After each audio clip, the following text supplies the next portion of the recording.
ஆத்துமாக்களை ஆதாயம் பண்ண விரும்புங்கள். 2 கொரிந்தியர் 12:15 வாசிக்கலாம். 2 கொரிந்தியர், ஆதலால் நான் உங்களில் எவ்வளவு அதிகமாய் அன்பு கூறுகிறேனோ அவ்வளவு குறைவாய் உங்களால் அன்பு கூறப்பட்டிருந்தாலும் மிகவும் சந்தோஷமாய் நான் உங்கள் ஆத்துமாக்களுக்காக செலவு பண்ணவும் செலவு பண்ணப்படவும் விரும்புகிறேன். யார் சொல்கிறா? அப்போஸ்தலனாகிய பவுல் என்ன சொல்கிறார்? நான் உங்களை நிறைய நேசித்தாலும் நீங்கள் என்னை அவ்வளோலாம் நேசிக்கலன்னு எனக்கு தெரியும். ஆனாலும் உங்கள் ஆத்துமாக்காக செலவு பண்ணவும், பணம் செலவழிக்கவும், என்னையே செலவு பண்ண படவும் ஒப்பு கொடுக்கிறேன் என்று அங்கே அப்போஸ்தலனாகிய பவுல் கொரிந்தியருக்கு சொல்லுகிறார். ஆத்துமாவுக்காக செலவு பண்ணுங்க.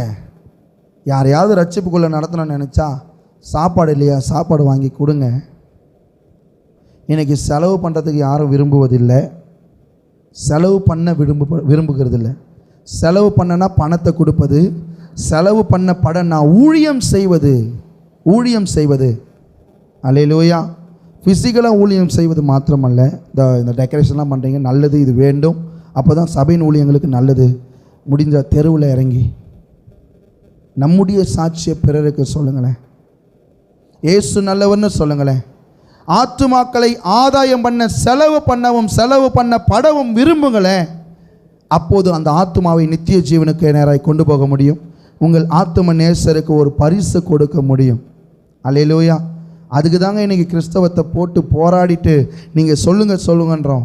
வேறு எந்த ஒரு மதத்திலையும் நீங்கள் போய் சொல்லுங்கள் என்று சொல்லப்படவில்லை. கிறிஸ்தவத்தை தவிர நீங்கள் உலகத்தின் கடைசி பரியந்தம் என்ன பண்ணுங்க? போய் சுவிசேஷம் சொல்லுங்கன்னு சொன்னார்.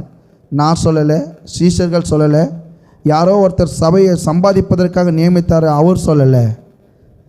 சபைக்காக தன் ஜீவனை கொடுத்த ஜீவாதிபதி போய் சுவிசேஷம் சொல்லுங்கள் என்று சொன்னார். இன்றைக்கு ஆத்துமாக்களை ஆதாயம் பண்ண நாம் விருப்பமுடையவர்களாக இருக்கணும். ரோமர் 10:1 வாசிக்கலாமே. சகோதரரே, இஸ்ரவேலர் ரட்சிக்கப்பட வேண்டும் என்று என் இருதயத்தில் விருப்பமும் நான் தேவனை நோக்கி செய்யும் விண்ணப்பமாக இருக்கிறது. இஸ்ரவேல் ரட்சிக்கப்படணும் என்கிறது தான் என்னுடைய வேண்டுதலும் விருப்பமாக இருக்கிறது. எப்படியாகிலும் யாரேனும் ரட்சிக்கப்படணுங்க. ஆண்டவர் எதுக்கு தெரியுமா உங்களை நல்லூரில் வச்சிருக்கிறாரு? எதுக்கு தெரியுமா உங்கள் சொந்த வீட்டில் வச்சிருக்கிறாரு? எதுக்கு தெரியுமா சொந்த இடத்த கொடுத்துருக்கிறாரு? இடம் வாங்க, வீடு கட்ட உதவி செஞ்சார்னா பக்கத்தில் இருக்கிற புறஜாதி தடவியாகில் என்ன செய்யணும்?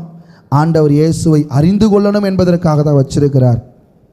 உங்களுடைய எண்ணம் எல்லாம் எப்படியும் ஆத்துமாக்கள் ரட்சிக்கப்படணும். தயவு செஞ்சு உங்களுடைய லாக்கை ஓப்பன் பண்ணுங்கள். இந்த பாஸ்டர் பணத்துக்காக சொல்கிறாருன்ற மைண்டை எடுத்துருங்க. ஏன்னா இன்றைக்கி அது ரொம்பவும் பரவிடுச்சு. அதை நான் அப்பப்போ உங்களுக்கு சரி பண்ண வேண்டிய கடமை எனக்கு இருக்குது. சரியா? ஆண்டவர் இந்த ஆத்துமாக்கள் மேல் கரிசனை உள்ளவர்களாக இருக்க ஆத்துமாக்களுக்காக ஜெபம் பண்ணுங்க.